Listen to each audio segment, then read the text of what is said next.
ᱥᱟᱱᱟᱢ ᱠᱚᱜᱮ ᱟᱹᱰᱤ ᱟᱹᱰᱤ ᱥᱟᱨᱦᱟᱣ। ᱛᱚ ᱟᱵᱚ ᱱᱤᱭᱟᱹ ᱚᱠᱛᱚ ᱨᱮ ᱵᱤᱥᱮᱥ ᱠᱟᱛᱮ ᱟᱵᱚ ᱤᱥᱣᱟᱨᱟᱜ ᱵᱟᱠᱠᱚ ᱵᱚᱱ ᱟᱸᱡᱚᱢᱟ। ᱛᱮᱦᱮᱧ ᱱᱚᱣᱟ ᱥᱚᱱᱚᱛ ᱯᱚᱵᱤᱛᱨᱚ ᱡᱤᱨᱟᱹᱣ ᱢᱟᱦᱟ ᱚᱠᱛᱚ ᱨᱮ ᱛᱚ ᱟᱵᱚ ᱛᱮᱦᱮᱧ ᱵᱤᱥᱚᱭ ᱵᱤᱥᱮᱥ ᱠᱟᱛᱮ ᱡᱤᱞᱤᱧ ᱡᱤᱣᱤ ᱵᱟᱝ অনন্ত জীবন মানমি ᱧᱟᱢᱟᱭ ᱪᱤᱠᱟᱹᱛᱮ? ᱫᱮᱞᱟᱵᱚᱱ ᱱᱚᱣᱟ ᱠᱟᱛᱷᱟ ᱟᱵᱚ ᱵᱚᱱ ᱟᱸᱡᱚᱢᱟ ᱫᱷᱚᱨᱚᱢ ᱯᱩᱛᱷᱤ ᱠᱷᱚᱱᱟᱜ। ᱛᱮᱦᱮᱧᱟᱜ ᱵᱤᱥᱮᱥ ᱯᱨᱚᱵᱷᱩ ᱟᱵᱚ ᱱᱚᱣᱟ ᱥᱩᱥᱚᱢᱟᱪᱟর ᱱᱟ ᱵᱟ ᱱᱚᱣᱟ জ্ঞান বা নয়া আশীর্বাদ মানমি ᱞᱟᱹᱜᱤᱫ ᱛᱮ ᱛᱮᱦᱮᱧ ᱚᱱᱟ ᱫᱷᱚᱨᱚᱢ ᱯᱩᱛᱷᱤ ᱠᱷᱚᱱᱟᱜ ᱵᱚᱱ ᱟᱸᱡᱚᱢᱟ। ᱡᱤᱞᱤᱧ ᱡᱤᱣᱤ ᱵᱟᱝ অনন্ত জীবন মানমি ᱧᱟᱢᱟᱭ ᱪᱤᱠᱟᱹᱛᱮ? অনন্ত জীবন ᱧᱟᱢᱟᱭ ᱪᱤᱠᱟᱹᱛᱮ ᱵᱟ ᱡᱤᱞᱤᱧ ᱡᱤᱣᱤ ᱫᱚ ᱛᱤᱨᱮᱠᱚ ᱧᱟᱢᱟ ᱵᱟ অনন্ত জীবন ᱫᱚ ᱢᱟᱹᱱᱢᱤ ᱛᱤᱨᱮᱠᱚ ᱧᱟᱢᱟ? ᱡᱮᱛᱮ ᱵᱮᱲᱮ ᱠᱤ ᱫᱷᱟᱹᱨᱛᱤ ᱨᱮ ᱜᱚᱡ ᱮᱱ ᱯᱚᱨᱮ ᱯᱨᱚᱵᱷᱩ ᱡᱤᱥᱩ ᱫᱤᱛᱤᱭᱚ ᱟᱜᱚᱢᱚᱱᱚᱜ ᱠᱟᱱᱟᱭ ᱟᱨ ᱚᱱᱟ ᱟᱜᱚᱢᱚᱱᱚᱜ ᱚᱠᱛᱚ ᱨᱮ ᱚᱠᱚᱭ ᱥᱮᱨᱢᱟ ᱛᱮ ᱪᱟᱞᱟᱜ ᱞᱟᱹᱜᱤᱫ ᱫᱟᱣ ᱠᱚ ᱧᱟᱢᱟ ᱠᱚ ᱵᱟ ᱦᱩᱠᱩᱢ ᱠᱚ ᱧᱟᱢᱟ ᱵᱟ ᱯᱨᱚᱵᱷᱩ ᱡᱤᱥᱩ ᱚᱠᱚᱭ ᱵᱷᱮᱡᱟ ᱠᱚᱣᱟᱭ ᱥᱮᱨᱢᱟ বা ᱚᱱᱟ ᱯᱟᱯᱨᱟᱝᱜᱚᱛ ᱥᱩᱠ ᱡᱤᱵᱚᱱ ᱧᱟᱢ ᱞᱟᱹᱜᱤᱫ তে ᱚᱱᱟ ᱦᱩᱭᱩᱜ ᱠᱟᱱᱟ ᱡᱤᱞᱤᱧ ᱡᱤᱣᱤ ᱵᱟ অনন্ত জীবন ᱠᱚ ᱢᱮᱛᱟᱜᱼᱟ। ᱚᱱᱟ জীবন ᱨᱮᱱᱟᱜ ᱫᱚ ᱟᱫᱚ ᱜᱩᱡᱩᱜ ᱵᱟᱹᱪᱩᱜ ᱟᱹᱱᱤᱡ। ᱚᱱᱟ জীবন ᱨᱮᱫᱚ ᱟᱫᱚ কৌଣସି নাশা বচু আনি দুঃখ বচু আনি সে কৌଣସି নালহা তুমল পরিশ্রম বচু আনি কেবল অঁᱰᱮ ᱫᱚ ᱢᱮᱱᱟᱜᱼᱟ সুখ ভোগ শান্তি জীবন আর ঈশ্বর হেলমেল সাথে ঈশ্বর ঠেন তাহেনাবন। ᱱᱚᱣᱟ ᱦᱩᱭᱩᱜ ᱠᱟᱱᱟ অনন্ত জীবন বা ᱡᱤᱞᱤᱧ ᱡᱤᱣᱤ ᱠᱚ ᱢᱮᱛᱟᱜ ᱠᱟᱱᱟ। ᱟᱵᱚ ᱛᱮᱦᱮᱧ ᱵᱚᱱ ᱟᱸᱡᱚᱢᱟ ᱫᱷᱚᱨᱚᱢ ᱯᱩᱛᱷᱤ ᱠᱷᱚᱱᱟᱜ অনন্ত জীবন বা ᱡᱤᱞᱤᱧ ᱡᱤᱣᱤ ᱢᱟᱹᱱᱢᱤ ᱧᱟᱢᱟᱭ ᱪᱤᱠᱟᱹᱛᱮ? ᱡᱷᱚᱛᱚ ᱦᱚᱲ ᱜᱮᱛᱚ ᱠᱚ ᱪᱟᱦᱟᱜ ᱠᱟᱱᱟ ᱜᱚᱡ ᱯᱚᱨᱮ ᱤᱧ ᱥᱮᱨᱢᱟ ᱨᱤᱧ ᱛᱟᱦᱮᱱᱟ, ᱜᱚᱡ ᱯᱚᱨᱮ ᱤᱧ ᱥᱮᱨᱢᱟ ᱵᱟᱹᱥᱤᱜ ᱟᱹᱧ। ᱠᱤᱱᱛᱩ ᱱᱚᱣᱟ ᱫᱚ অসম্ভব বিষয় ᱠᱟᱱᱟ। ᱱᱚᱣᱟ ᱫᱚ ᱢᱟᱹᱱᱢᱤᱭᱟᱜ ᱢᱚᱱᱮ ᱛᱮᱫᱚ ᱵᱟᱝ ᱦᱩᱭᱩᱜᱼᱟ, ᱢᱟᱹᱱᱢᱤᱭᱟᱜ ᱤᱪᱪᱷᱟᱹ ᱛᱮᱫᱚ ᱵᱟᱝ ᱦᱩᱭᱩᱜᱼᱟ, ᱢᱟᱹᱱᱢᱤᱭᱟᱜ ᱫᱷᱚᱱ ঐশ্বর্য বা টাকা পয়সা এম কাᱛᱮ ᱫᱚ ᱵᱟᱭ ᱧᱟᱢ ᱫᱟᱲᱮᱭᱟᱜᱼᱟ। ᱱᱚᱣᱟ ᱞᱟᱹᱜᱤᱫ ᱠᱤᱪᱷᱤ ᱤᱥᱣᱟᱨᱟᱜ ᱥᱤᱥᱴᱮᱢ ᱵᱟ ᱵᱤᱫᱷᱤ ᱢᱮᱱᱟᱜᱼᱟ। ᱱᱚᱣᱟ ᱵᱚᱱ ᱧᱮᱞᱟ ᱡᱤᱞᱤᱧ ᱡᱤᱣᱤ ᱵᱟᱝ অনন্ত জীবন মানমি ᱧᱟᱢᱟᱭ ᱪᱤᱠᱟᱹᱛᱮ? ᱪᱤᱠᱟᱹᱛᱮ ᱧᱟᱢᱟᱭ? ᱟᱵᱚ ᱵᱚᱱ ᱧᱮᱞᱟ প্রথম পয়েন্ট রে এফিসিও নতুন নিয়ম এফিসিও চারি অধ্যায় এফিসিও নতুন নিয়ম চারি অধ্যায় ᱟᱵᱚ ᱱᱚᱰᱮ ᱵᱚᱱ ᱧᱮᱞ ᱫᱟᱲᱮᱭᱟᱜ ᱠᱟᱱᱟ ᱡᱮ ᱤᱥᱣᱟᱨᱟᱜ ᱠᱤᱪᱷᱤ ᱟᱡᱟᱜ বিধি বা ᱟᱡᱟᱜ ᱡᱮ ᱟᱜᱽᱜᱟ ᱱᱚᱰᱮ ᱠᱩᱞ ᱟᱠᱟᱜᱼᱟᱭ ᱮᱯᱷᱮᱥᱤᱭᱚ 4 অধ্যায় 22 আর 23 পদ। ᱱᱚᱰᱮ অনন্ত জীবন বা ᱡᱤᱞᱤᱧ ᱡᱤᱣᱤ ᱢᱟᱹᱱᱢᱤ ᱪᱤᱠᱟᱹᱛᱮ ᱧᱟᱢᱟᱭ? ᱯᱩᱭᱞᱩ ᱥᱴᱮᱯ ᱦᱩᱭᱩᱜ ᱠᱟᱱᱟ 4 অধ্যায় 22 আর 23 পদ এফিসিᱭᱚ ᱨᱮᱵᱚᱱ ᱧᱮᱞᱟ। ᱱᱚᱰᱮ ᱞᱟᱹᱭᱮᱜᱼᱟ ᱪᱮᱫ? ଏକ ଶରୀର ସରି 22 আর 23 ପଦ, ହଁ 22 আর 23 ପଦ ବन ନେଲା। ନହେଲେ ଚେଟ ଲଇଆ ଅର୍ଥାତ୍ ତୁମ୍ଭେମାନେ ତୁମ୍ଭମାନଙ୍କ ପୁରାତନ ଆଚରଣ ସମ୍ବନ୍ଧରେ ଯେଉଁ ପୁରାତନ ସ୍ୱଭାବ ପ୍ରବଞ୍ଚନାର ବିଳାସିତା ଅନୁସାରେ ଅଧିକରୁ ଅଧିକ ଭ୍ରଷ୍ଟ ହେଉଅଛ ତାହାକୁ ପରିତ୍ୟାଗ କରିବାକୁ। ପହିଲୁ ଷ୍ଟେପ୍ ହୁᱭᱩᱜ ᱠᱟᱱᱟ ᱱᱚᱰᱮ ᱞᱟᱹᱭᱟᱭ ᱢᱟᱹᱱᱢᱤ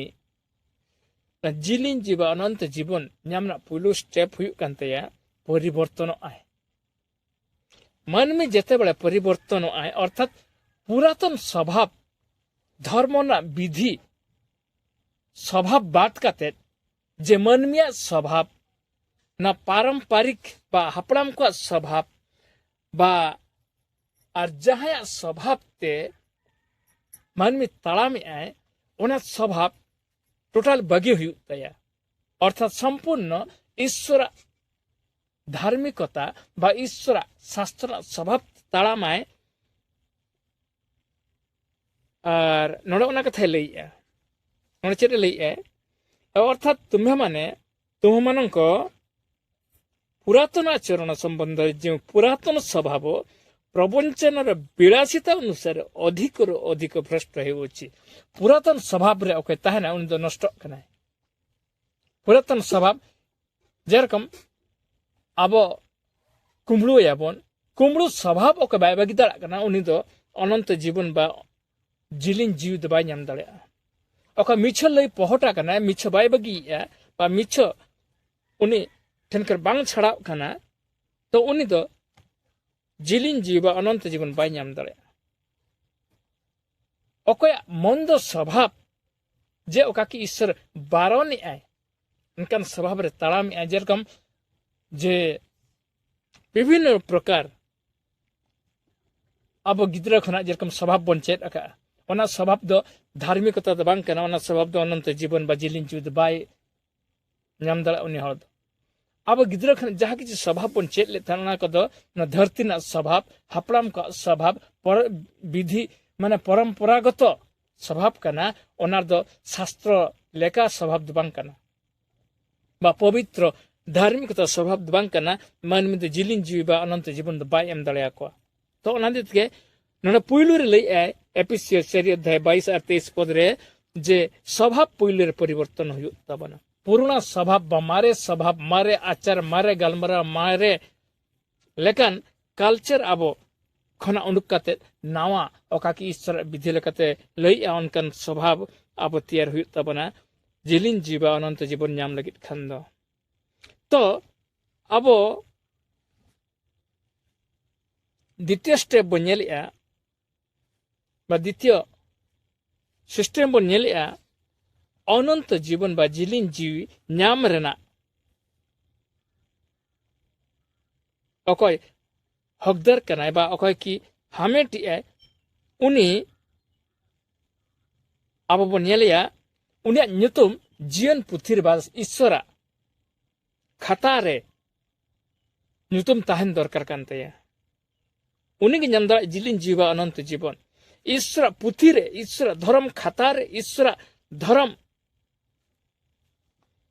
डायरी रे जदि ओका ᱧᱩᱛᱩᱢ बांग ताहन तया उनी दो अनंत जीवन बा जिलिन जीव बाय नाम दाड़ा नोडे अब मलाखी पुस्तक पुरातन नियम मलाखी पुस्तक 3 अध्याय 16 पद रे नवा कथा बन नेलिया मलाखी पुस्तक पुरातन नियम 3 अध्याय 16 पद रे नोडे चेरे लई आए अब कटी बन पढ़ावा इन पढ़ाव इन उड़िया बाइबल ते मलाखी 3 अध्याय 16 पद नोडे चेरे लई आए से समय रे जो माने सदाप्रभु को भय कले से माने एक आरकेर संगे कथबार्ता कले और सदाप्रभु मनोयोग करी ता सुनिले और जो माने सदाप्रभु को भय कले और ताहांक नाम ध्यान कले से मानक निमंते एक स्मरणार्थक पुस्तक ताहाकू ताहांक छमरे लेखा गला अक ईश्वर को बतराई कना अक ईश्वर को भक्ति आई कना अक ईश्वर को आजा विधि रे को ताड़ामी आको पवित्रता और सनत लेका मनमुखी दो बांगा पवित्रता और सनत लेका ओका की धर्म पुथि रे ओका सनत और आजा धर्म पुथि ना नियम ते ओका ताड़ामे उपासनी सिस्टम रे चेदी आय परिश्रम कनाय बा आजा सिस्टम अनुसार कथाय बताओ कते ताड़ामे आय उनिया ᱧᱩᱛᱩᱢ जीवन पुथी रे खोदा ताया ईश्वर जीवन पुथी रे ऑटोमेटिक खोदा और नोड़े चेरे लैया उन्हीं के अनंत जीवन बा जिलिन जीवन नाम नहीं आइदर हुई दले आए नोड़े चेरे लैया जो माने अकोय को हा न्यूतुम शर्मा जीवन पुथी रे ᱧᱟᱢᱚᱜ ᱟ ᱵᱟ ᱚᱞᱚᱜ ᱠᱟᱱᱟ ᱩᱱᱤ ᱡᱤᱞᱤᱧ ᱡᱤᱣᱤ ᱵᱟ ᱚᱱᱚᱱᱛ ᱡᱤᱵᱚᱱ ᱧᱟᱢ ᱫᱟᱲᱮᱭᱟᱜᱼᱟ ᱱᱚᱰᱮ ᱚᱱᱟ ᱛᱮᱜᱮ ᱞᱟᱹᱭ ᱠᱮᱫ ᱪᱮᱫ ᱥᱮ ᱥᱚᱢᱚᱭ ᱡᱚ ᱢᱟᱱᱮ ᱥᱚᱫᱟ ᱯᱨᱚभु को भय कले अको कि ईश्वर का बतराय कना ईश्वर बतर दो चेत कना आजा वाक्य पालन सत और पवित्र रे पालन मिद दिन बरसिन पालन दो बांगा 30 खना विश्वास हेनाय 30 खना ए नवा डहार ते हेनाय बा ईश्वर सेवा 30 खना सुजोग नाम के इनी लोक खना उनी जो सनतर भक्ति तालाम ते तालामी आए बा ईश्वर कथा बताओ कते आज विधि लेके चला करना अप डाउन द बचिए उनी हर गज परे जिलिन जीवन अनंत जीवन नामनी अधिकारी हुआ है नोड़े चले ले आर 3 नंबर पॉइंट रे नोड़े ले आर अकोय नाम दड़े ले अकोय की ईश्वर ना धर्म बाबा प्रभु जीशुआ डहारते हेन खना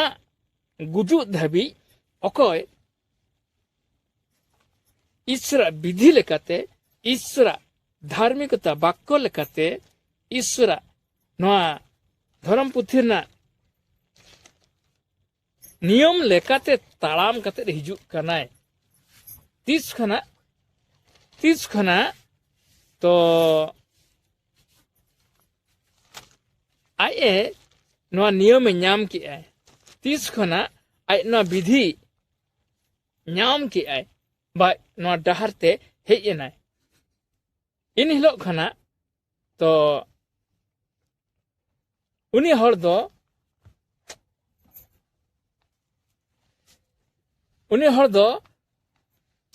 गुजु धाबी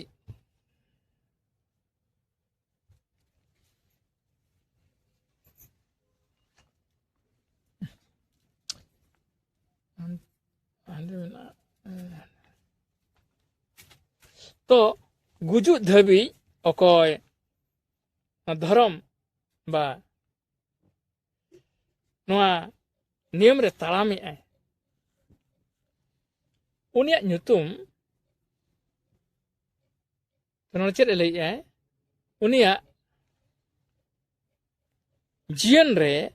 गुजु परे अनंत जीवन बा जिलिन जीवन नामनी हकदार हुई दाड़ेया नोडे अब नवा कथा बन नेलेया फिलिपियो 2 अध्याय 6 7 और 8 पद फिलिपियो 2 अध्याय 6 7 और 8 पद नवा कथा बोय बड़ाई चेत बना नोडे लैया है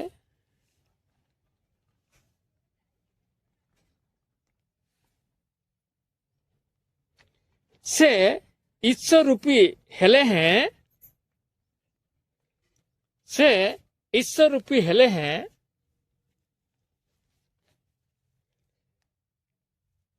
ईश्वर को सहित समान होई रहिबा निज निमंते धरी रखिबार विषय मने कले नाही किंतु मनुष्य सदृश होई दास रूप धारण करी आपण को शून्य कले पुणी मनुष्य भाव देखा जाई मृत्यु पर्यंत हाँ कृषि मृत्यु पर्यंत आज्ञाबह होई आपण को अवनत कले नोडे प्रभु अनंत जीवन रे अधिकारी हुई कनाय बा प्रभु जीशु ख्रिस्ट क्रूस रे गज एन परे हनित धाबी जीवित काते आर आई ओना सनत शर्मा धर्म मचिरे दुलुप आकानाय तो नोडे चेले चेलकारे ओना उनी ᱧᱟᱢ ᱠᱮᱜᱼᱟᱭ ᱚᱱᱟ অনন্ত জীবন বা জিলিন জিউই গoj ᱠᱷᱚᱱᱟᱜ ᱫᱚ ᱢᱟᱹᱱᱢᱤ ᱫᱚ ᱵᱟᱠᱚ ᱵᱟᱧᱪᱟᱜᱼᱟ ᱠᱤᱱᱛᱩ ᱵᱟᱧᱪᱟᱣ ᱨᱮᱱᱟᱜ ᱠᱮᱵᱚᱞ ᱯᱨᱚভᱩ ᱡᱤᱥᱩ ᱟᱡ ᱚᱱᱟ ᱫᱷᱟᱹᱨᱛᱤ ᱨᱮ ᱥᱟᱱᱟᱢ ᱦᱚᱲ ᱠᱚᱴᱷᱮᱱ ᱩᱫᱩᱜ ᱞᱮᱜᱼᱟᱭ ᱛᱚ ᱱᱚᱰᱮ ᱚᱱᱟ ᱛᱮᱜᱮ ᱞᱟᱹᱭᱮᱜᱼᱟ ᱪᱮᱫ ᱟᱵᱚ ᱵᱚᱱ ᱧᱮᱞᱮᱜᱼᱟ ᱱᱚᱰᱮ ᱡᱮ অনন্ত জীবন বা জিলিন জিউই ᱧᱟᱢ ᱞᱟᱹᱜᱤᱫ ᱠᱷᱟᱱ ᱫᱚ তৃতীয় স্টেপ যে গুজুᱜ দিন ধাবিᱡ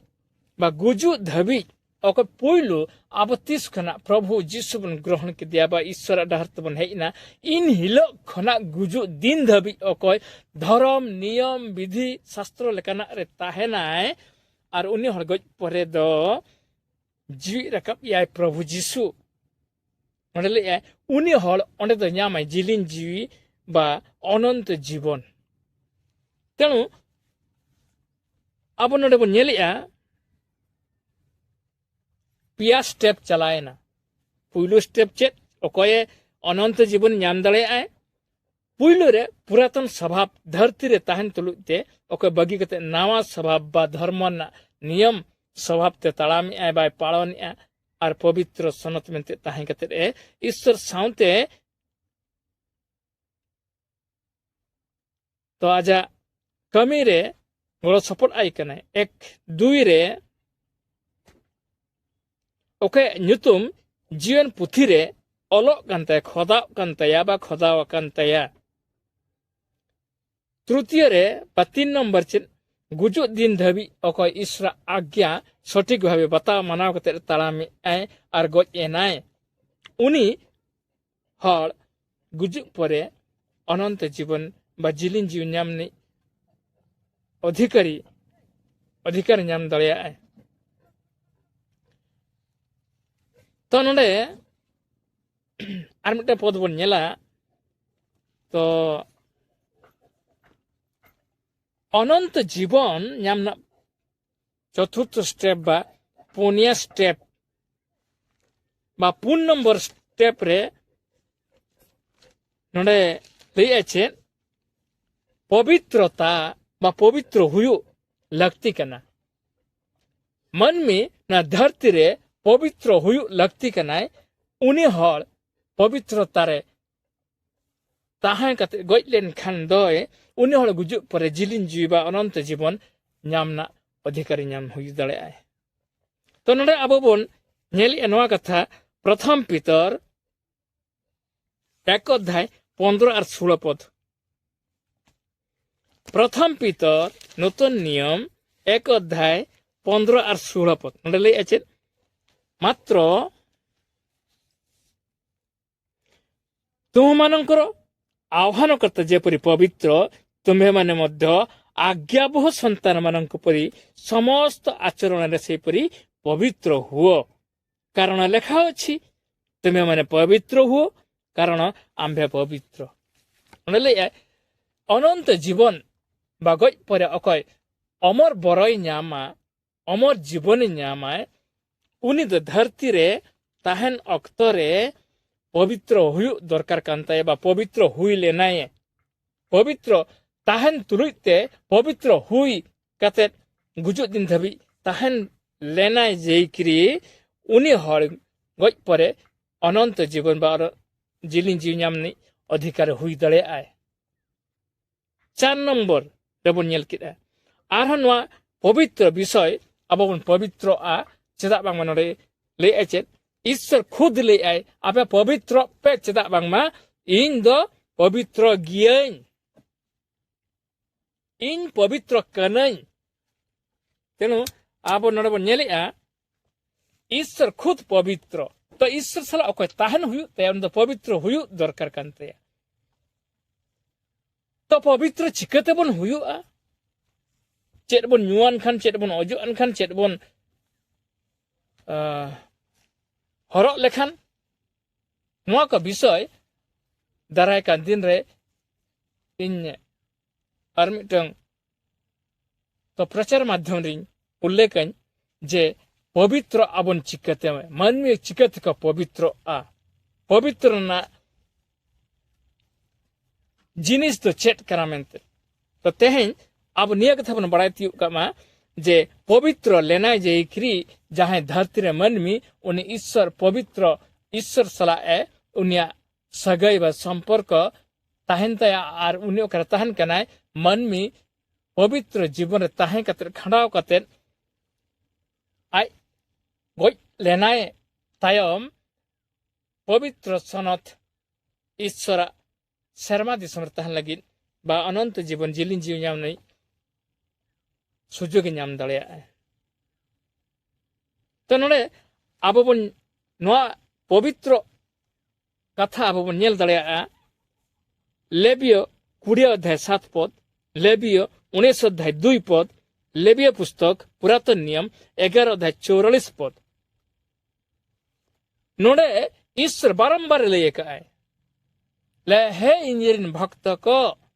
अकोय इना डहरे मेना पिया अकोय इन पे गुनहोइन केना बताइन केना आर इन पे पांजाइन केना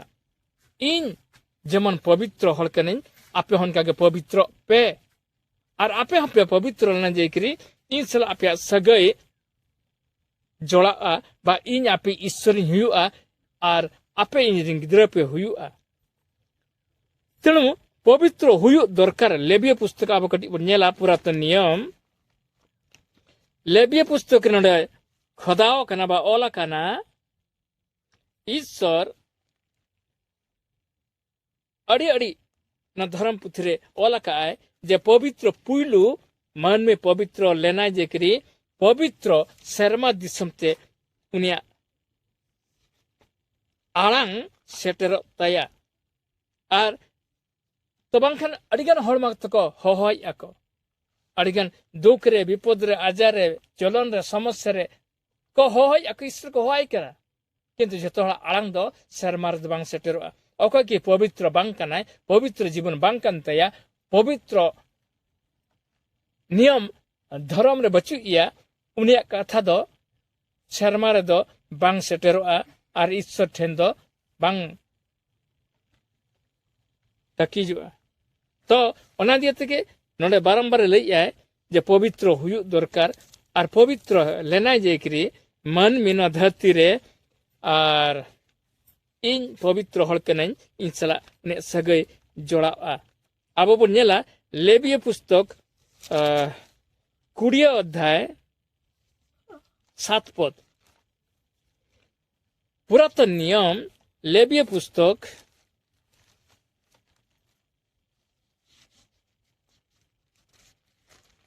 नरबन 20 अध्याय 7 पद बन नेला चेरे ले एहेतु तुम्हें मने आपना मानंकु पवित्र करो ईश्वर खुद ले आए आपे को पवित्र पे ओ पवित्र हुओ एहेतु तुम्हें मने आपना मानंकु पवित्र करो ले आपे निजे खुद पवित्र बना पे ओ पवित्र हुआ और पवित्र पे सनत पे कारण आम्बे सदा प्रभु तुमनकर परमेश्वर अटु ताहले इन आपी परमेश्वर बा सदा प्रभु इन हुई दड़या आर बांखान दा आपी दबांग कनी अकय के सनत जीवन को खंडा या अकय के सनत कथा रको तालामी उनको के सनत ईश्वर बा पवित्र ईश्वर सला सगे जोला तकवा अनत के नडे 5 नंबर बन नेले एनवा कथा 5 नंबर ये 4 नंबर चेत बन नेले जे पवित्र पेमेंट बारंबार नडे लई नडे आरह ले लेबिया पुस्तक 19 अध्याय 2 पद रे बन नेल दड़या नडे हन लई नडे चेत लई तुम्बे इस्राएल संतान गणर समस्त मंडली की कुह तुम्हें मने पवित्र हेबो ले अकय मंडली भितरे मेना को उनको सनम पवित्र हुयु दरकार तालखान इन उनको पवित्र ईश्वर हुयु आर इन सला उनको दुलड़ सगई एंडेना जोड़ा नोडे ओनतके नोडे हन लई आचेन तंबे इस्राएल संतान गणर समस्त मंडल की को तुम्हें पवित्र हेबो कारण आम्बे सदा प्रभु तुमन को परमेश्वर पवित्र अटु ले इन आपे सिरजनिया बा सृष्टिकर्ता इन खुद पवित्र कनाई और इन सला अको सगै जोड़ा लगित खान तो उन्हें पवित्र हुई लगती कान तया तेणु पवित्र बा सनत जीवी अको धरती रे मानमी गुजु दिन धबी दोहो आए बा गुजु धबी पवित्र सनत रे तड़ाम आए आज्ञा विधि शास्त्र लेकाते उन गज परे शर्मा दिशो में चला आए और अमर जीवन ओंडे नाम आए बा जिलिंग जीवी बा अनंत जीवन उनी नाम आए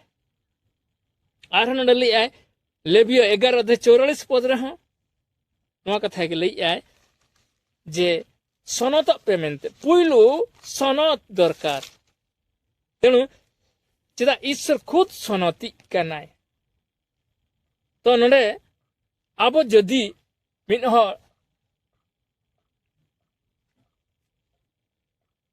ईश्वरी सनत हल बा पवित्र हल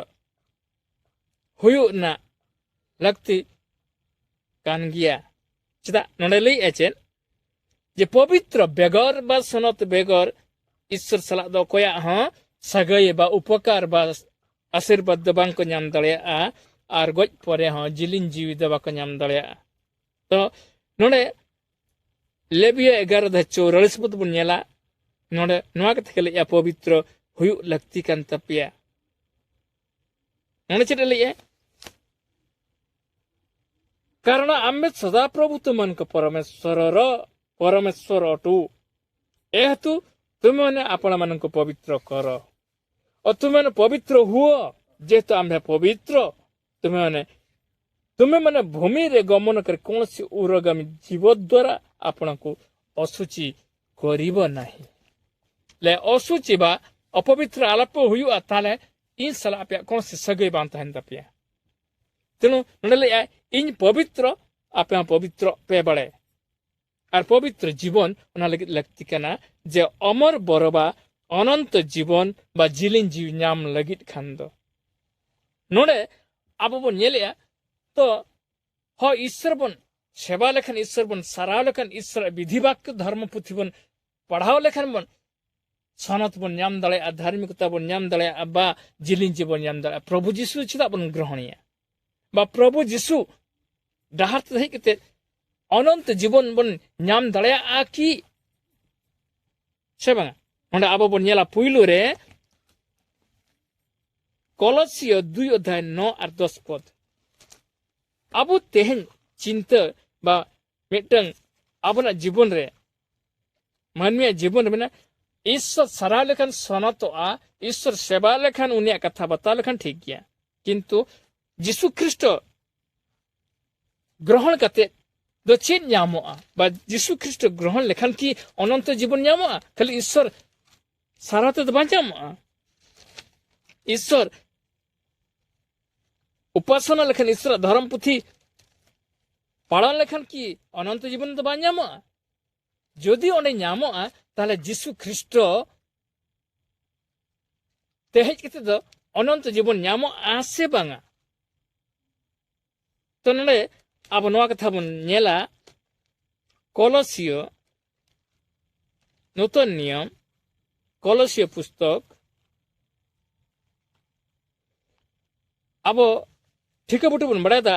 यीशु ख्रिस्ट ग्रहण करते दो अब अनंत जीवन दो चिदा बन नाम दड़े आसे बांगा कलसियो 2:9 और 10 पद नवा कथा ओला कना नोंडे चेद लई कारण ख्रिस्टन को ठारे संपूर्ण ईश्वर तो देहबंत होई बास करे पुणी समस्त आधिपत्य और कर्तापण रो मस्तक स्वरूप जे से ताहांक सहभागिता तुम मैंने पूर्णता प्राप्त होई अछ नोंडे चेद लई जीसु ख्रिस्ट बेगर अनंत जीवन दो बांग नामो जीसु ख्रिस्ट डाहार रे बाय तालम लेखन जहां मानमी उन दो अनंत जीवन बा जिलिन जीव दो बाय नाम दड़े नोंडे चेद लई कलसी 2:9 और 10 पद रे बन नेलिया बे कारण ख्रिस्टन कोठर संपूर्ण ईश्वर तो देहबंत होई बास करे ख्रीष्ट ठेन बा प्रभु जीशु ठेन ईश्वर सानाम हलम ईश्वर पवित्र हलम बा ईश्वर सानाम सनद जीशु ठेन बासा काना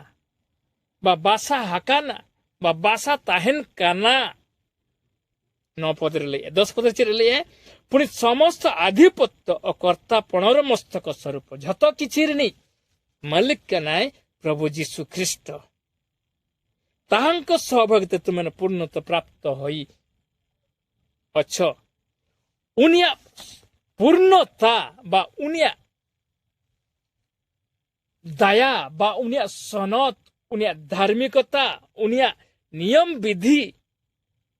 का जीशु ख्रीष्ट चरित्र स्वभाव रे आबो पूर्णता बन नाम दाड़िया खांद ताहले खांद आबो जिलिन जीव बा अनंत जीवन बन नाम दाड़िया चेदा नोंडे लैया प्रभु जीशु स्वयं धार्मिक हर कनाय प्रभु जीशु स्वयं धार्मिक हर कनाय और उनिया धार्मिकता ते मन में धार्मिकता को नाम दाड़िया बा मानवी को धार्मिक न धरती रे ता अब नो कथा नेल रोमियो 3 अध्याय 26 पद रे नूतन नियम रोमियो मांडेरते साधु पाउल जे चिठी वाला का बा संवाद सुसमाचार बा भागी संवाद कुल ले तहने ओना कुल पत्र रे बा साकाम रे अब बन नेल दाड़िया कना 2 अध्याय 13 पद रोमियो 2 अध्याय 13 पद ने चेरे लई कारण व्यवस्थार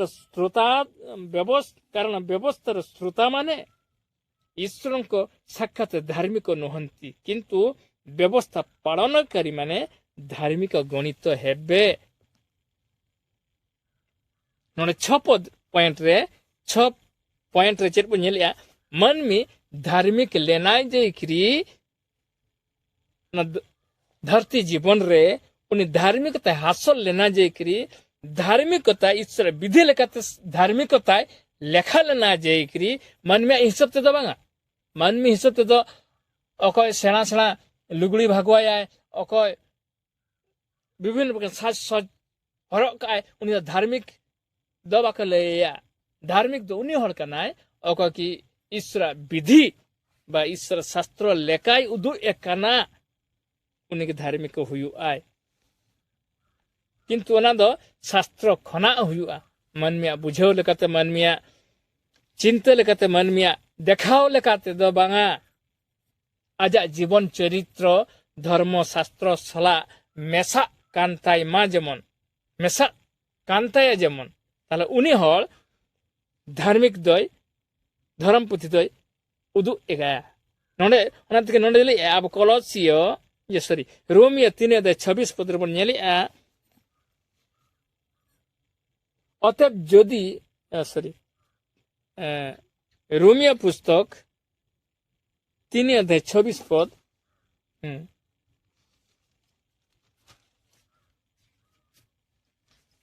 नोंडे बन नेले अछि पुणी वर्तमान काल रे अपना धार्मिकता प्रकाश करबा निमंते से यहा करि अछंती सेहि परि से स्वयं धार्मिक और जीशु को ठारे विश्वासी को धार्मिक गणनाकारी बोली प्रकाशित हुवंती तो मानवी धार्मिक हुयु दरकार कांते ताहले उनी ईश्वरी उपकार बा ईश्वर अनुग्रह बा ईश्वर धार्मिकता ईश्वर सनत बा पवित्रता नाम काते जिलिन जीव बांग अनंत जीवन नाम दाड़िया आय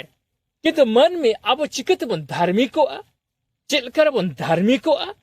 चेर बन नाम लेखन बन धार्मिको चेर बन हरब बांध लेखन बन धार्मिको चेर बन जम लेखन बन धार्मिको अनकान चेत हबांग काना केवल को धार्मिको अकय उनी दो धर्म हा पांजा रे पांजा पांजा कते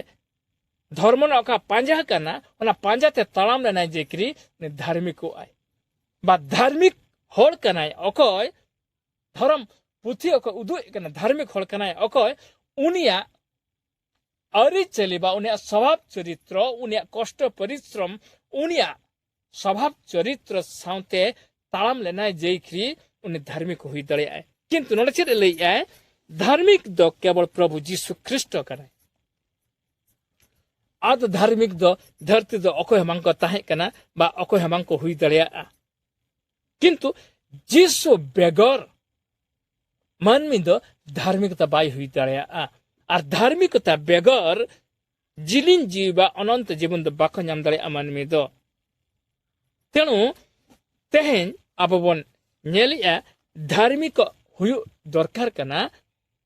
तो धार्मिक तो चिकते बन हुयुआ अंदे आबो आर मिद धावन पढ़ावा रोमियो 3:26 पद रे लई आए नोआ कथा नोने लई आछे पुणे वर्तमान काल रे आपना धार्मिकता प्रकाश करिबा निमंते से यहा करि अछंती जेपरि से स्वयं धार्मिक होय प्रभु जीशु ख्रिस्ट स्वयं धार्मिक कनाय किंतु आबो बा मन मिनत दो धार्मिक दो बाय कनाय धार्मिक लगान दो तपस्या बाय बा धार्मिक लेका हुयु लगिते समय बाय बितया बा अनकान कष्ट दुख जलन हलक हरकत दो बांग न्यामी आय मन में धार्मिक दो चिकते हुयु आय तेनु प्रभु जीशु न धरती तहन तुलुते धार्मिकता नाम लेतान बा धार्मिकता उनी हर अब देखाव काट बना सानाम विश्व ब्रह्मांड रिन मानमी को तेनु उनिया धार्मिकता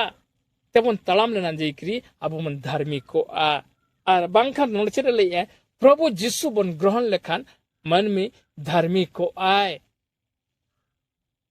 ना धार्मिकता ना आर मिटंग समाचार इन है बाना प्रचार इन दारेकन दिन लिया जो धार्मिक आय मानमी चिकते बा धार्मिक लगित खान चेत चिका हुयु तया तेनु तेहे अपन निया कथा बन बड़ाई का मा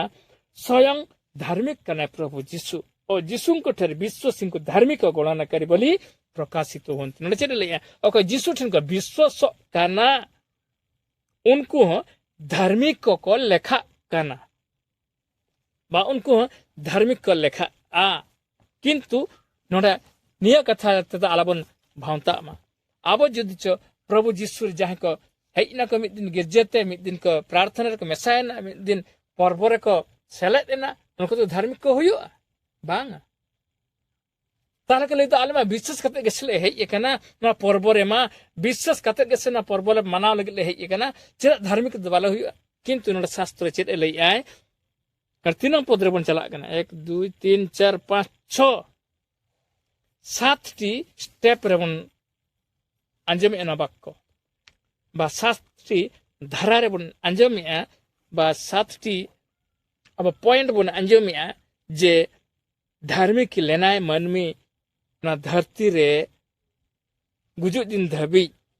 ताहे कते ताले उनी अनंत जीवन बा जिलिन जीव नाम दरा किंतु प्रभु जीशु ने मिटे ऑप्शन एमा का चेत जीशु ख्रिस्ट स्वयं धार्मिक कना उनी धर्म ना कर्मय कराव का धर्म रा जितकर कना और उनी के धार्मिक कना और उनी को विश्वास आय उनी के धार्मिक के लेखा आय 26 पद ले किंतु अब बन नेलेया अब नोडे नोआ कथा बन नेलेया तो जीशु ख्रिस्ट को विश्वास आय खन गे उन्हें धार्मिक होड़े हुई दड़े आय बा धार्मिकता लेखा दड़े आ बा लेखा आय किंतु अब नोडे निया कथा तो आला सहज बन बुझेमा निया कथा रे दो आला बन बुझेमा इनंग आले हले जीशु ले दिखिए कना तो क्रिश्चियन होड़ नितो जीशु को दिखिए कना तो हंडीपुर को नीया तो चकला चुगली को लईया तो चकला चुगली स्वभाव को तैयारिया ताहले आले मन धार्मिक कनाले बांगा बांगा बांगा इनंग मंगला रे तो बांगा इन सहज रे तो बांगा चदा शास्त्र ले 26 पद लई के दय तिने द 26 पद रोमियो रे ले आकोय जीशु ख्रिस्ट विश्वास आय खन गे धार्मिक आलमा विश्वास कत मेना लगे तो नित में विधान ते बाले चलाव कान दो किंतु बांगा बांगा उनको तो धार्मिक दो नोडे बांग को हुई दड़े विश्वास सुमुंग ते दो धार्मिक ते दो इन मांगना ते दो बांग ᱧᱟᱢᱚᱜᱼᱟ उनी पर शर्मा दिसम रे अमर जीवने ᱧᱟᱢᱟᱭ इन मांगना ते जे जिसु रे ताहेन डुबनी नኝ हेइनኝ तापरे चगला चुगली गलमारा मिछिन लैया टौटरी छेड़ा व्यापारኝ धंधा से बांगा तो चेदा इन धार्मिक इन गय लंखानी आरा शर्मा तीन चला बिल्कुल बांगा अंडे गलातियो 2:16 चेद लैया अब कटी उन आंजम ñoga गलातिया पुस्तक 2:16 रे चेद लैया अब नवा कथा बन आंजम ñoga अंडे चेद लैया तथापि व्यवस्थार क्रियाकर्म द्वारा मनुष्य धार्मिक गणित न होई केवल जीशु ख्रीष्टଙ୍କ विश्वास द्वारा जे धार्मिक गणित हुए यह जानी आंबे माने मध्य जीशु ख्रीष्टଙ୍କ विश्वास करियछु जेपर व्यवस्थार क्रियाकर्म द्वारा धार्मिक गणित न होई ख्रीष्टଙ୍କ विश्वास द्वारा धार्मिक गणित हेउ कारण व्यवस्थार क्रियाकर्म द्वारा कौन से मनुष्य धार्मिक गणित हेब नहीं ले कौन से व्यवस्था रे ताड़ाम कथा द मन में दबाको धार्मिक व्यवस्था माने छे है तेहन बोर दिन कना है तेहन उत्सव दिन कना बेसल के सजावा बेसल के जो फरचया बेसल के गुरी फरचया बेसल के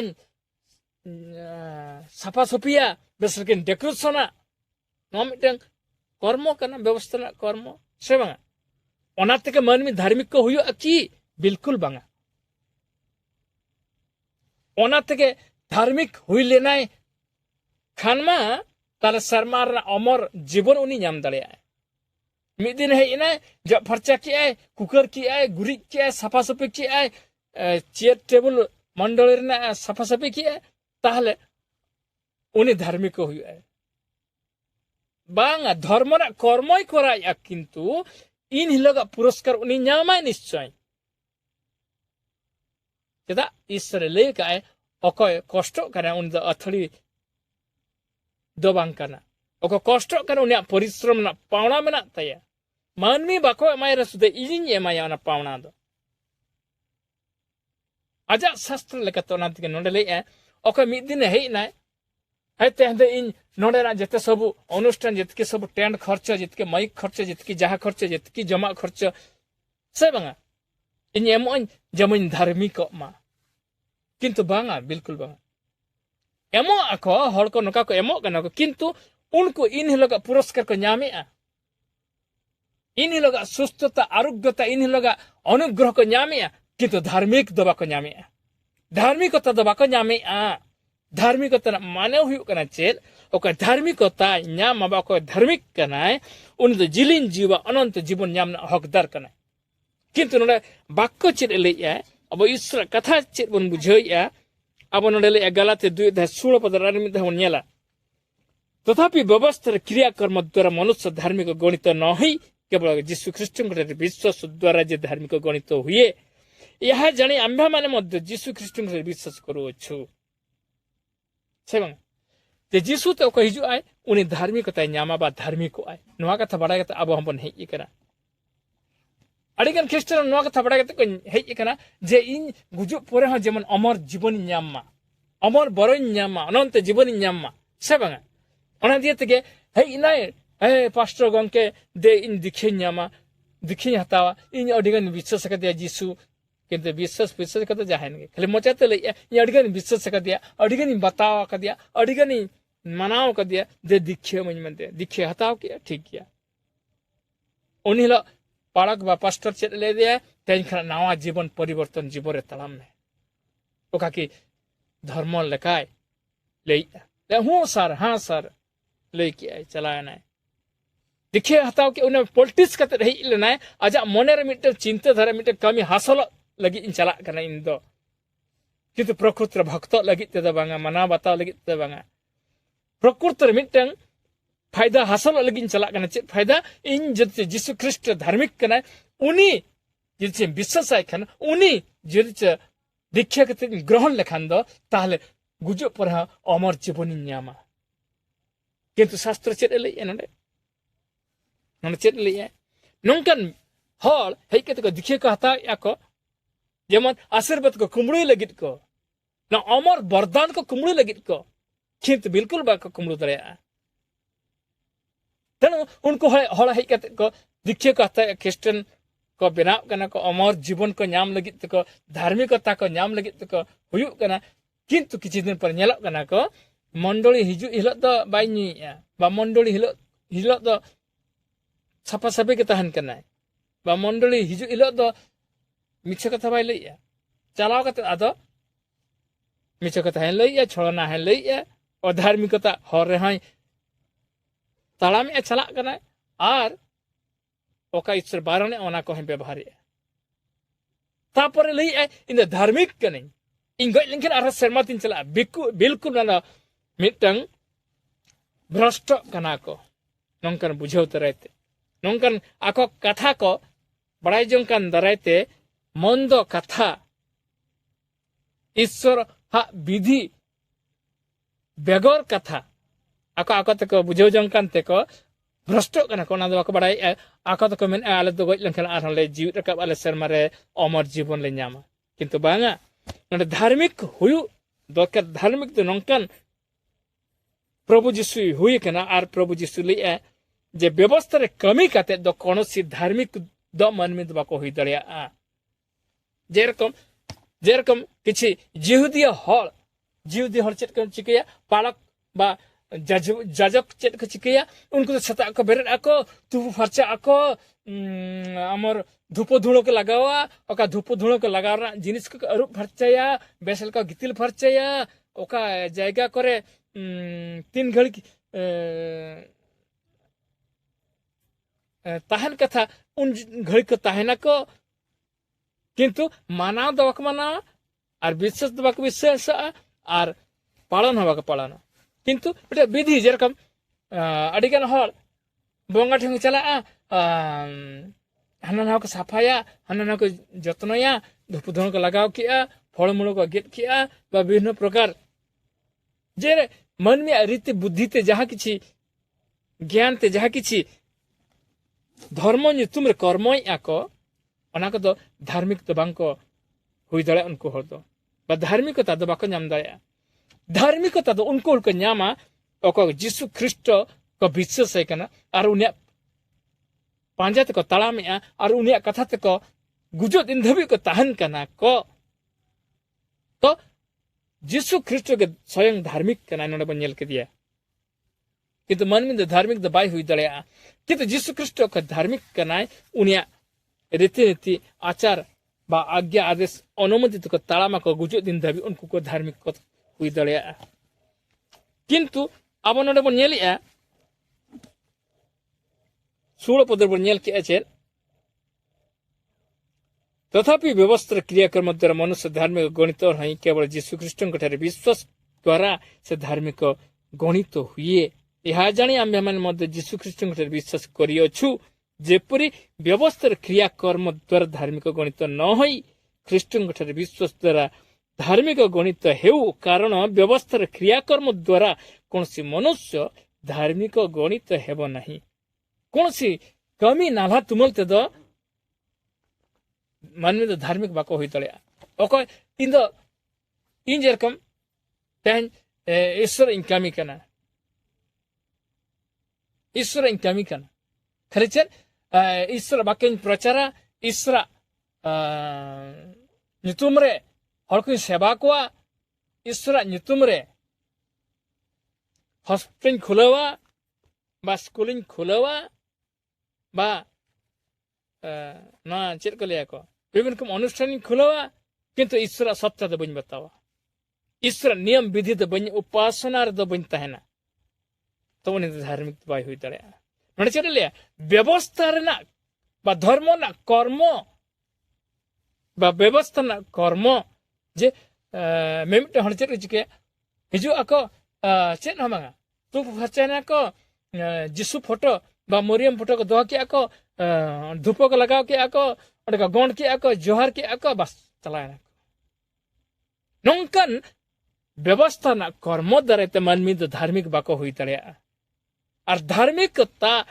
मन में बाय नाम दड़े और धार्मिक बा धार्मिकता बाय नाम लखन मन में गुजुक परे दो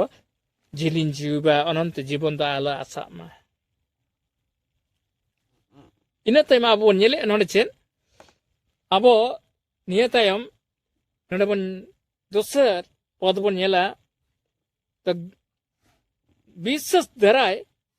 ধার্মিক ᱫᱚ ᱵᱟᱝ ᱦᱩᱭ ᱠᱟᱛᱮ ᱱᱚᱰᱮ ᱟᱨᱦᱚᱸ ᱪᱮᱫ ᱮ ᱞᱟᱹᱭᱟ ᱠᱚᱨᱢᱚ ᱫᱟᱨᱟᱭ ᱛᱮ ᱢᱟᱹᱱᱢᱤ ᱫᱷᱟর্মিকᱚᱜᱼᱟ ᱠᱚ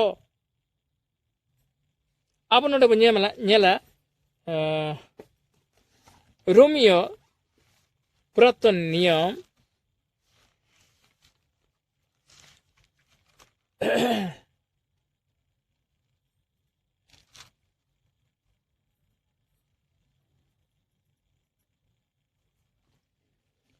রোমিও সরি নতুন নিয়ম রোমিও পুস্তক 2 অধ্যায় 13 পদ বন ñela ᱤᱧ ᱯᱟᱲᱦᱟᱣᱤᱧ কারণ ব্যবস্থার শ্রোতা মানে ঈশ্বরଙ୍କ সাক্ষাৎ ধার্মিক নুহନ୍ତି না সুসমাচার অকয় আঞ্জমেয়া তেহেন নোয়া ঈশ্বর বাক্য অকয় আঞ্জমেয়া উनको তো ধার্মিক দবাং কো হই দড়িয়া তেহেন সুসমাচার বিভিন্ন রকম টেলিভিजन चैनल माध्यम ते प्रसार करना सेटर करना मान मिठन टेलीविजन बा टीवी माध्यम ते यूट्यूब माध्यम ते फेसबुक माध्यम ते अडिगान प्रचारक हल प्रचार याको जिस्वा कथा जिस्वा नियम जिस्वा ज्ञान जिस्वा बुद्धि से बंग तो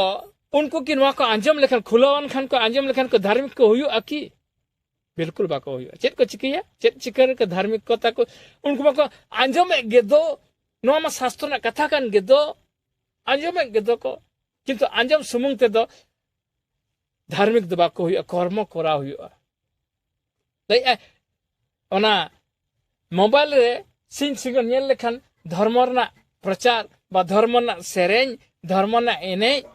उनका तो मानमी धार्मिक दबा को हुई दड़िया नेली आको बा प्रचार करना ताले का सतो दो बांग कानते सतो कान गया किंतु मिटा ज्ञान को ᱧᱟᱢᱮᱜᱼᱟ ना ज्ञान रे आको तालाम हुई तकवा ना ज्ञान रे आको निजे व्यवहार हुई तकवा हड़म आको व्यवहार लेना जाए कि अर्थात चेद ले कर्म करा हुआ उनको चलका को प्रार्थना यूट्यूब करे को दिखाया को उनको चलका को सेरेंया उनको चलका को एनर्जिया उनको चलका को प्रचारिया उनको चलका को प्रार्थना उनको चलका को उपवास अब चैनल रे से बन नेलेआ छवि रे से बन नेलेआ किंतु अब मत बाबन कर्म बिना कर्म ते को पुरस्कार ᱧᱟᱢে कुले ᱧᱟᱢে कि कर्म करा हुआ उनको को कर्म करना को उनको तो यूट्यूब रे को चैनल को आड़ा का प्रचार या सेरेंज या एनर्जी या जिस्व कथा धर्म ना कथा उनको तो कर्म को कराया पावना को ᱧᱟᱢ कना माने उनको कर्म को कराया उनको कर्म ते के अब बन पुरस्कार बन ᱧᱟᱢᱟ पावना बन ᱧᱟᱢᱟ माने उनको को कर्म कना यूट्यूब रे को समय के एमिया उनको नवा शास्त्र ना कथा को अभिज्ञता को ज्ञान को बुद्धि को बचाव करते टाइम नष्ट करते उनको को ᱧᱟᱢ को उनको कर्म को कराया किंतु उनको कुड़ाई को ᱧᱟᱢ मानमी ठेन खना बांग रहा ईश्वर वरदान को ᱧᱟᱢ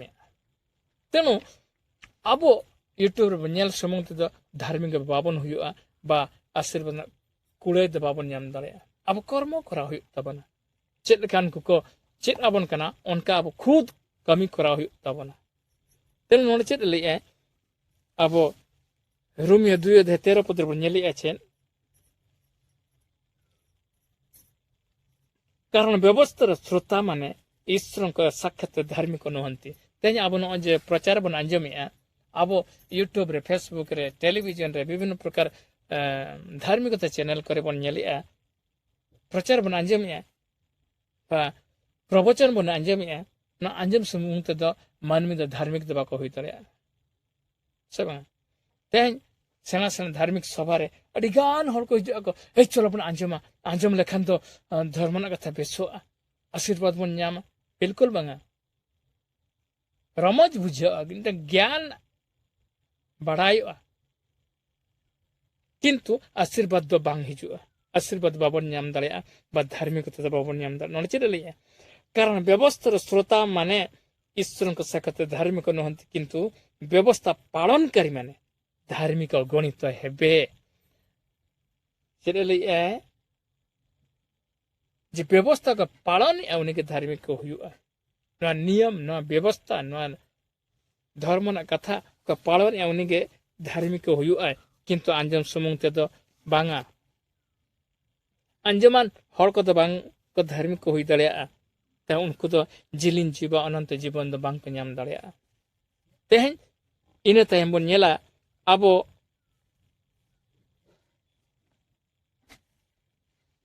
जोहन लिखित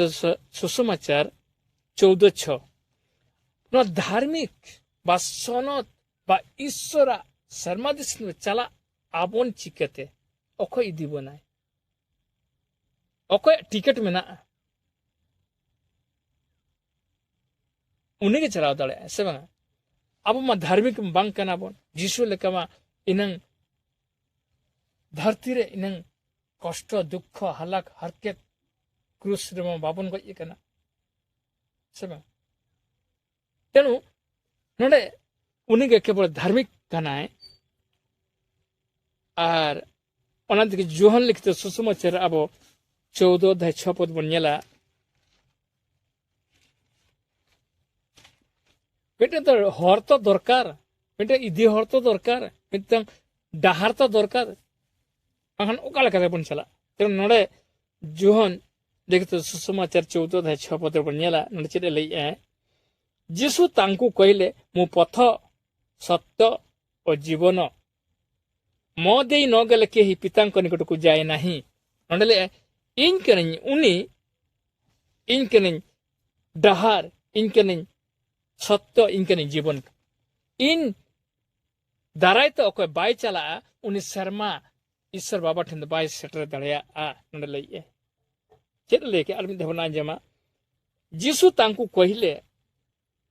मु पथ मु सत्य और जीवन मो देई न गले के पितांक निकट को जाए नहीं शर्मा दिसम दो ओंडे दो ओकया कना ईश्वर कना ईश्वर ठेन चला लगित कमा शर्मा दिसम चला लगित खान दो केवल प्रभु जीसु उनको लिया कना इन कने डहार चला ना डहार कने इन कने ओना सत्य और इन कने जीवन इन दाराय ते बापे चला लन खान दो ईश्वर बाबा ठेन दो को सेटर दड़े अब को चला दड़े तेन ओना दित के तेन जीसु ख्रिस्ट ग्रहण ते बाध्य अको जित अनंत जीवन बा जिलिन जीव ᱧᱟᱢ लगी आसो कन खाने और जीसु बेगर जित ईश्वर ईश्वर लेन खान दो उन अनंत जीवन बा जिलिन जीव ते बा ᱧᱟᱢ दा तेन नोडे अब बोन नेलिया आर मिटा पद बोन नेला प्रभु जीसु खुद लई की आय 8:24 पद जोहन लिखित सुसमाचार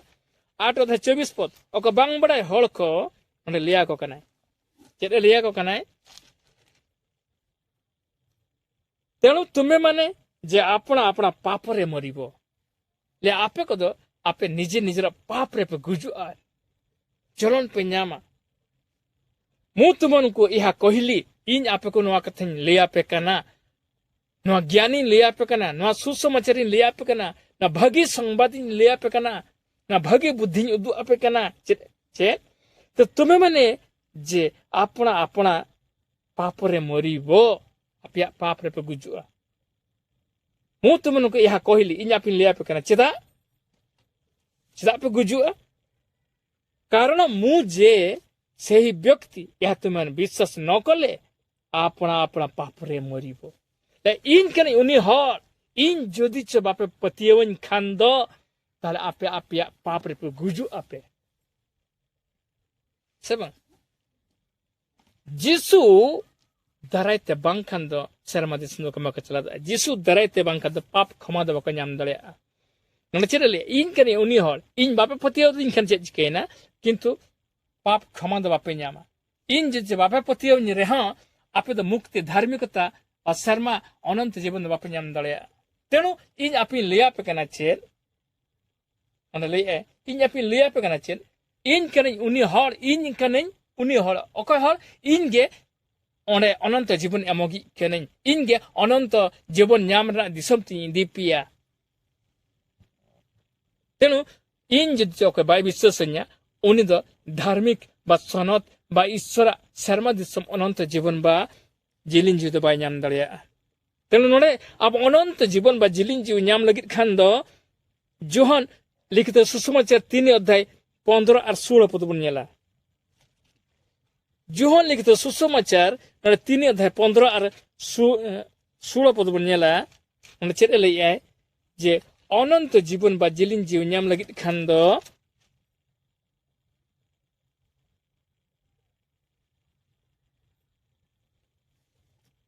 जेपरि जे कि तांको ठेर विश्वास करे से अनंत जीवन प्राप्त हुए जहां कि जदि प्रभु जीशु विश्वास आए उनी तो अनंत जीवन बा अमर बर बा अमर जीवी बा जिलिन जीव नाम नगी आइदरी हुई दड़िया आए नचित लिया जो लिखित सुसमाचार 3 अध्याय 15 और 16 पद इन 15 पद इन पढ़ाया और 16 पद इन पढ़ाया नचित लिया जे केही जेपरि जे केही तांको ठेर विश्वास करे से अनंत जीवन प्राप्त हुए जहां लेखान मन में गे प्रभु जीशु ठेन विश्वास लेन खाने उनी अमर जीवन बा जिलिन जीवी बा अनंत जीवन नाम लगी अधिकार हुई दड़िया आए 16 पद चिर ले कारण ईश्वर जगत को एड़े प्रेम कले जे से आपण अद्वितीय पुत्र को दान कले जेपरि जे केही तांको ठेर विश्वास करे से विनष्ट नही अनंत जीवन प्राप्त हुए अकय प्रभु जीशु ठेने विश्वास आर तालामा उन्हें धर्म जीवन डहारे उनके अनंत जीवन बा जिलिन जीवी नामना अधिकार हुई दड़िया आए अब आर मिटे पद बन नेला जोहन लिखित सुसमाचार 3 अध्याय 36 पद अंडले एचे जे पुत्रंक ठेर विश्वास करे से अनंत जीवन प्राप्त होय अछि